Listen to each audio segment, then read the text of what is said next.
Kakinada port నుంచి ration బియ్యం అక్రమ రవాణాలో సంచలన విషయాలు వెలుగులోకి వస్తున్నాయి.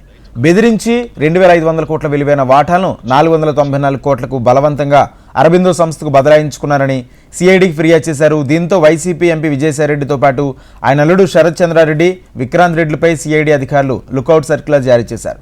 ఇదే అంశంపై మరింత సమాచారం మా ప్రతినిధి చిరంజీవి అందిస్తారు.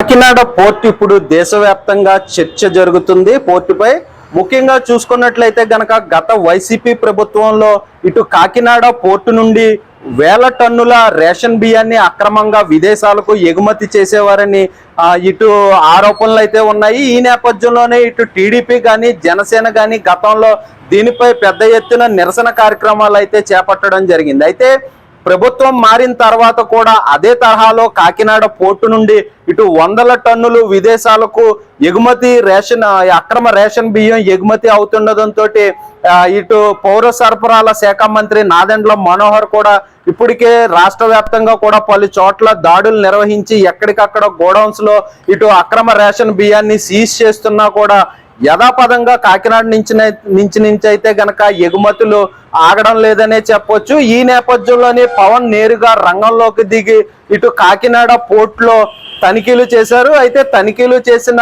సమయంలో కూడా ఇటు డిప్యూటీ సీఎం పవన్ కళ్యాణ్ ఈ స్టెల్లా నౌక ఏదైతే ఉందో దానిలోకి వెళ్ళనివ్వకుండా అధికారులు సాకులు చెప్తున్నారని పవన్ ఏదైతే మీడియా సమావేశంలో తెలిపారో దానిపై ఒక్కసారిగా చర్చ ప్రారంభమైందనే చెప్పవచ్చు. అయితే ఇప్పుడు తీగలాగితే దొంగ కదిలిన విధంగా ఈరోజు కాకినాడ పోర్టుకు సంబంధించిన వాటాలను ఇటు కాకినాడ పోర్ట్స్ లిమిటెడ్ యాజమాన్యం కేవీ రావు సిఐడి ఫిర్యాదుతోటి ఈరోజు 5 వ్యక్తులు మరియు అరబిందో సంస్థపై కూడా సిఐడి కేసులు నమోదు చేసింది. అయితే వీరిపై లుకౌట్ నోటీసులు కూడా జారీ చేయడం జరిగింది. వీరు విచారణకు హాజరవ్వాలని కూడా ఇప్పటికే పార్టీ 1 నోటీసులు ఇచ్చినట్టు సమాచారం అయితే తెలుస్తుంది. ఈ నేపథ్యంలోనే ఇటు కాకినాడ పోర్టు నుంచి రేషన్ బియ్యంతో పాటు ఇటు కాకినాడ పోర్టుకు సంబంధించిన వాటాల బదిలీంపు కూడా 100 కోట్ల అవినీతి జరిగిందని కూడా ఇప్పుడు వెలుగులోకి రావడంతో సంచలనంగా మారిందనే చెప్పవచ్చు.